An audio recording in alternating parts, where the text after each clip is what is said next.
Salama daholo izahay fiangonana Refiandrondrakely de faly manasa anareo zay manaraka zorona tsara zao fa raha sitrapon'Andriamanitra de manomana fotoan-dehibe zay atao ao amin'ny Palais des Sports amin'ny 6 janvier 2019 manomboka ny 7 ora sasany tsy diso maraina io andro alahady misy tsodrano lehibe zay omenantsika amin'ny fotoana io.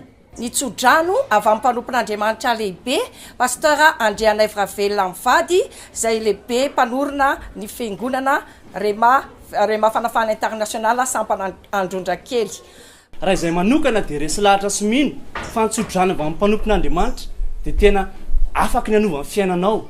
I Jakoba manokana ary ava malala de tena nahatsapa mihitsiny fa tena hoe zava-dehibe zany hoe tsodrano avy amin'ny rainy izany avy amin'ny sahaka rainy izany ka na de tsy izy ary ny tokony handray ny tsodrano fa i Esau zokiny dia sahany mihitsiny nangalatra an'izany tsodrano izany ka aza raha izany fotoana izany ianao fa tena andray zavatra. Raha malagasy mihitsy ny teny hoe tsodrano zava-mahery ka inona ny zava-tsanakana amin'io tongava maro fa tsy hanenenanao ny fahatongavanao amin'io.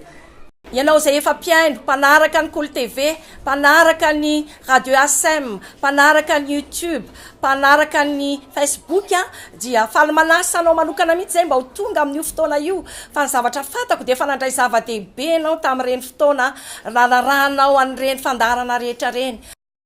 Tongavo hoenty daholo zay azo hoentina rehetrarehetra ilana ny tsodrano ny fiainanao ny fiainako ny fiainantsika rehetrarehetra mila n'izany tsodrano zany.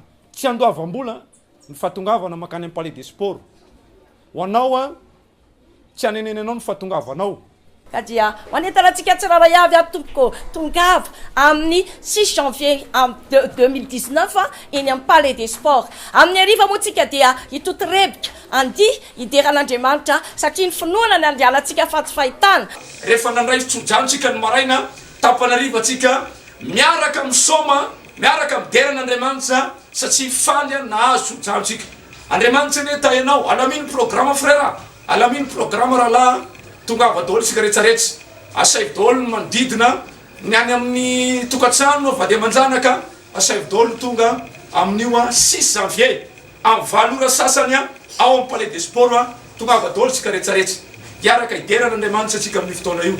Sotra betsaka tompoko manantenanao zahay.